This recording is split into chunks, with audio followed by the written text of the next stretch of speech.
फैसलाबाद में मंशियात फरोश ही पुलिस को ब्लैकमेल करने लगे। मंशियात फरोशों ने अनोखी राह अपना ली। मंशियात बेचो, मुकदमा होने पर एहतजाज शुरू कर दो।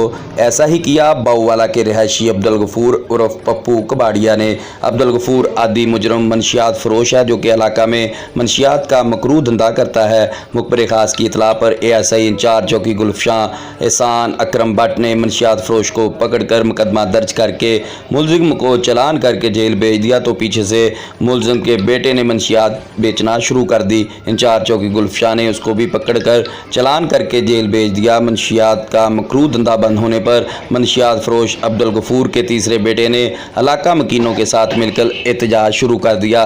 मुलजमान के खिलाफ शहर के मुख्तलिफ थानों में मुकदमा दर्ज हैं। इलाका मकीनों से गुजारिश है कि जराइम पेशा अफराद आपके आने वाली नस्लों के दुश्मन हैं, इनका हरगिज़ साथ ना दें।